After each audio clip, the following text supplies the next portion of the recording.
Bonjour à toutes et à tous. Aujourd'hui, on va parler un petit peu des effets de l'hormonothérapie, les effets secondaires, et puis je vais vous donner des méthodes pour pallier aux problèmes liés à ce traitement. Là, je me rends en zone 4 à Abidjan. Donc on va traverser la lagune.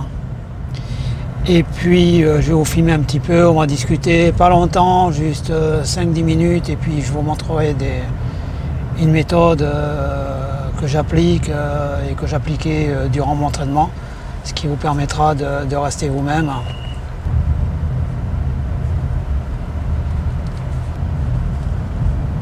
Bon, alors l'hormonothérapie, ça fait quoi concrètement? Ça va, en résumé, vous allez agir de façon émotionnelle et non plus rationnelle pour vraiment parler simple. Tout est amplifié. Je vous avais donné l'exemple une fois lorsque vous rentrez dans une boîte de nuit où la lumière est amplifiée, le son également. Là, c'est un peu pareil, vous allez être submergé côté émotionnel et il se peut que vous ayez du mal à gérer. Et en plus, non content de ça, c'est que les gens vont le détecter, c'est-à-dire, vous savez, l'humain a un côté un petit peu reptilien, on va dire.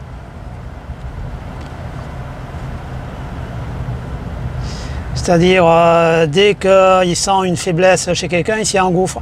Et les gens vont sentir la faiblesse que vous avez, il y a quelque chose qui a changé en vous.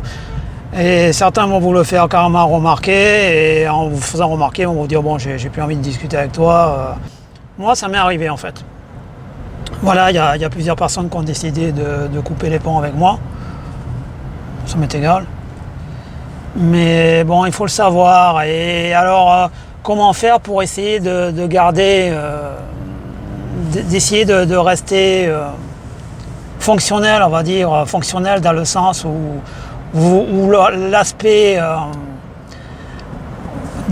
où l'aspect réflexion devient plus important, l'aspect cartésien devient plus important que l'aspect émotionnel. Donc il faut essayer de se concentrer. Donc moi, ce que je faisais, j'apprenais à manier les armes blanches parce que j'aime bien. Donc méfiez-vous, parce que comme je vous l'ai dit, beaucoup de gens vont essayer de vous manipuler, de profiter de votre faiblesse, de votre candeur. Et il faut le savoir. Alors ça se voit comment les effets secondaires. Ça se voit dans le sens où, par exemple, pour ma part, chaque fois que je regardais certains films, je me mettais à pleurer. J'arrivais pas à me contrôler. L'émotion prenait le pas sur l'aspect cartésien, c'est ce que je vous disais. Et c'était devenu très difficile à gérer. Des fois, j'avais d'énormes coups de déprime, on va dire. Là, on est sur l'autoroute, on va en zone 4.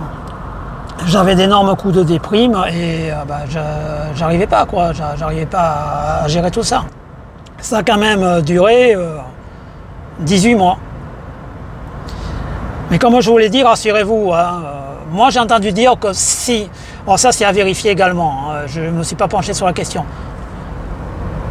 que si ça dépasse 24 mois, la testostérone ne revient plus. Je ne sais pas. Donc moi j'ai demandé à arrêter au bout de 18 mois parce que j'en pouvais plus. Mon neurologue a jugé utile de tenter le coup. Il m'a dit bon, 18 mois ça fait beaucoup quand même, mais il m'avait avoué pratiquement personne arrive à dépasser ce stade parce que c'est vraiment très dur. Je sais qu'il y a des femmes qui font de l'hormonothérapie jeunes pour le cancer du sein. Alors je ne sais pas comment ça se passe pour vous, mais pour les hommes c'est dur, très dur.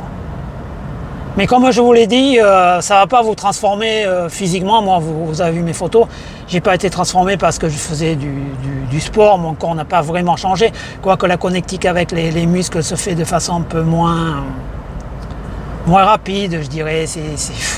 Vous verrez, c'est une sensation, c'est un petit peu un ressenti.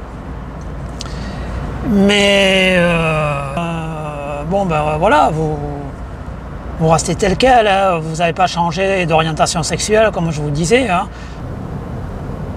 Voilà, je sors du péage et je vais traverser la lagune.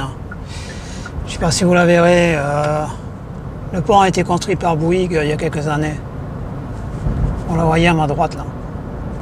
Pour ceux que ça intéresse, la population d'Abidjan a été multipliée par 3 en 35 ans. Donc il y a du monde partout, ça se développe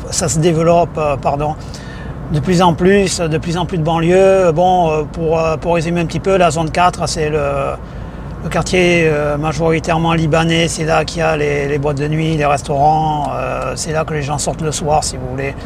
Oui, pour en revenir à l'hormonothérapie.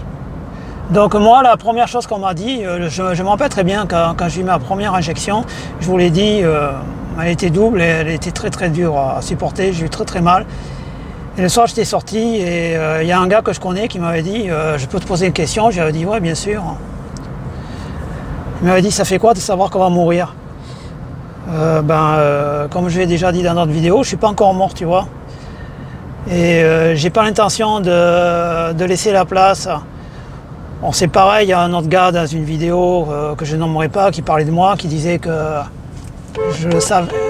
Ah oui, voilà la façon de conduire ici, bonjour. Hein. Ah, c'est n'importe quoi, n'importe quoi. Un mec qui s'arrête au beau milieu là. Ouais, donc un gars qui me disait, qui parlait de moi dans une vidéo, qui disait que je savais pas, mais que j'allais mourir parce que j'étais sous traitement classique, etc. Bah, vous allez être déçus les mecs, hein. Très déçus. Parce que je suis toujours en rémission, ça va faire pratiquement 4 ans, je ferai une vidéo anniversaire pour ça. Ou 5 ans, je serai toujours en vie. J'espère quand même pour vous aussi, peut-être.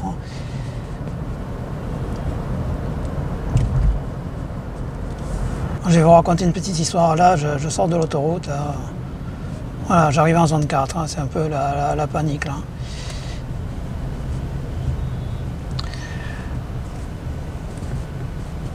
Donc, ouais, je vais vous raconter une petite histoire.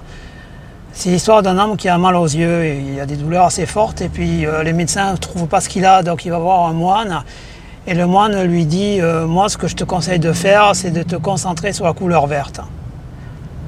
Le gars lui dit comment ça? Il lui dit tu concentres ton esprit sur le vert, la couleur verte. Alors le gars lui dit ok, j'ai compris, donc il rentre chez lui, il va voir ses serviteurs, il lui dit il faut tout peindre en vert.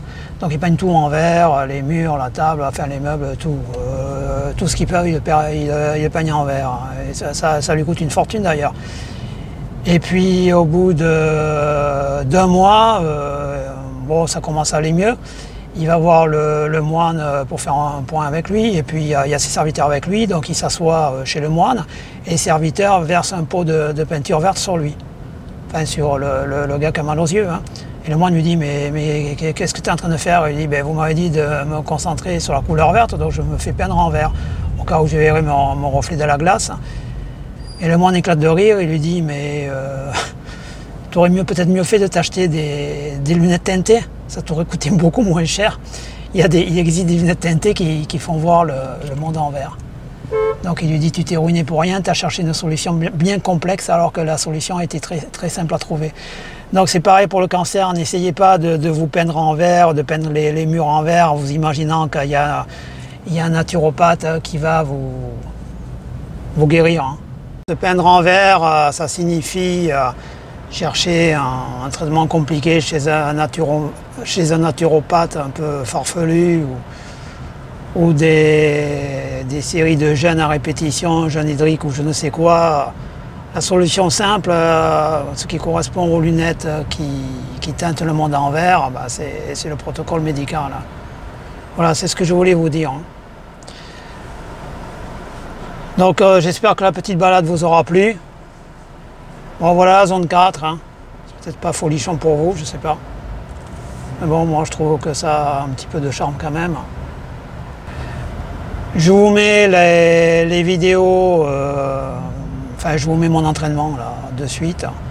Comme d'habitude, croyez en vous. Alors je tiens à préciser, hein, j'utilise des vraies armes, hein. C'est du vrai bois, c'est pas du caoutchouc, il n'y a pas de protection, c'est du bois dur. Hein. Donc faites attention à vous, n'allez pas vous casser une dent ou vous casser le crâne.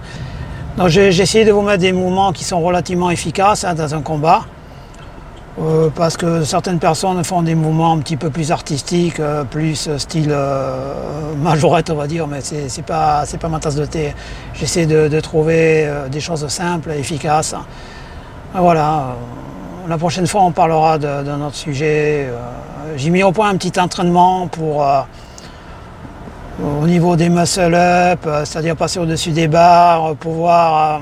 C'est un entraînement qui vous permet de travailler aussi des figures d'escalade pour ceux qui pratiquent l'escalade urbaine extérieure. Bon, on en parlera la prochaine fois. Allez, merci.